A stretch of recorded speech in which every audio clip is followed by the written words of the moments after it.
반갑습니다. 청년 일단 이초연이고요. 정기일기 발표를 하는 거는 거의 처음인 것 같아서 많이 떨리는데 저는 이번에 속도와 가속도라는 제목으로 정기일기 발표를 하겠습니다. 저는 개인적으로 지금 대학원 생활을 하고 있는데요. 그것에 대해 비추어 보아서 과학과 도학을 어떻게 노력해야 될 건지에 대해서 쓴 일기입니다. 읽어보도록 하겠습니다.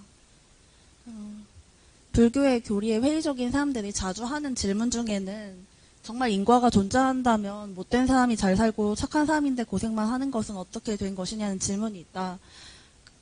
그런 사람들이 흔히 의문을 제기하는 것처럼 나 또한 대종경 천도품 35장을 읽다가 약간의 반감 섞인 의문이 들었다.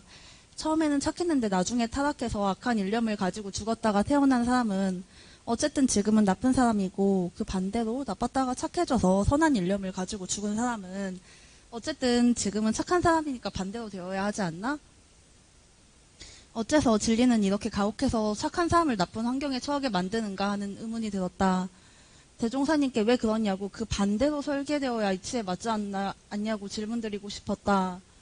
논리적으로 납득이 가지 않는데다 마치 내 신세를 보는 것 같아서 나 자신한테 투영하다 보니까 억울한 마음도 있었다.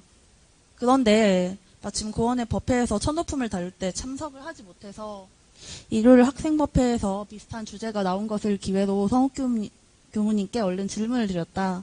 교무님께 답을 듣고 나는 그제서야 깨달았다. 대학원에서 연구하면서 컴퓨터 모델을 다뤄보면 모델에는 주어진 기간의 평균값을 저장할지 아니면 한순간을 포착해서 저장할지 선택하게 되어 있다. 그런데 대부분 사람들은 영생을 모르기 때문에 한순간을 보고 판단한다. 한순간이라는 것이 몇 주에서 몇 개월 또는 몇 년이라서 우리한테는 길게 느껴지겠지만 영생을 놓고 보면 이는 상대적으로 한순간이다. 개인이 살아가는 한순간을 보고 누구는 착한데 왜 고생만 하고 누구는 나쁜데 운과 환경이 따라주는지 의문을 갖는다. 그러나 인과 이치는 그게 아니고 내내 착하게 살다가 말년에 타락한 사람은 착하게 살았던 기간이 더 길기도 하고 인과가 바로 나타나는 것이 아니기 때문에 나쁜 마음을 가지고도 좋은 환경에서 살아가는 경우가 생기는 것이다. 인과가 당장 바로 나타나지 않고 나중에 나타날 수 있다는 교무님의 설명을 듣고 그간 납득이 되지 않던 것이 이해가 되었다. 또한 지금까지 대학원 생활을 하면서 같이 입학한 동기는 꾸준히 노력하는데 나는 몇 주도 며칠도 아니고 몇 시간을 바짝 노력하진 않지만 노력했다고 스스로 생각하면서 좋은 결과가 나오기를 바랐다. 그런데 그게 아니라 노력은 척뿐이다. 가장 쉬운 예로 시간 속력 그래프에서 한순간의 속력이 높다고 이동거리가 크게 나오지 않는다. 이동거리는 적분이지 한순간의 속력이 아니기 때문이다. 성과를 이동거리로 생각하고 노력을 속력으로 생각한다면 꾸준히 노력하는 것이 중요한데 나는 몇 시간을 바짝 노력해놓고 좋은 결과가 나오기를 바랐다.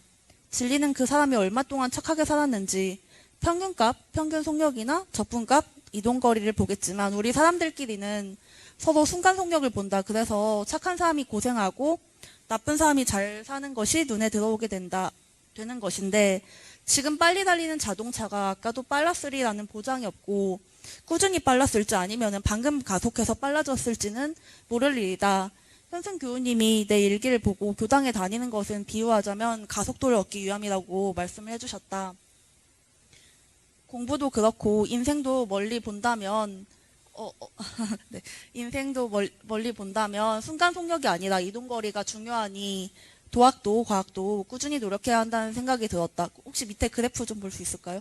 그 그래프 보면은 약간 다른 사람 그래프는 왼쪽 거고 제 그래프는 약간 오른쪽 걸로 돼 있으면은 마지막 부분 T1이라고 치면은 마지막 부분에서 바짝 높아졌잖아요. 근데 그거를 가지고 순간 속력이 높으니까 그 밑에 적분을 해가지고 그 밑에 면적도 넓어야 된다고 착각을 하고 있더라고요. 근데 보면은 지금 왼쪽 그래프가 오른쪽 그래프보다 면적은 몇 배가 차이가 나거든요. 근데 그렇게 제가 지금까지 근시안적으로 보고 있다는 것을 깨닫게 되었습니다. 그래서 대소유무의 이치가 밝아지는 정도를 스스로 대조해보면 몇 시간 노력해놓고 효과가 나타나기를 바라는 스스로를 보면서 어떤 일이 원인되어 지금의 결과가 오게 되었는지 유무의 이치가 밝아졌다입니다.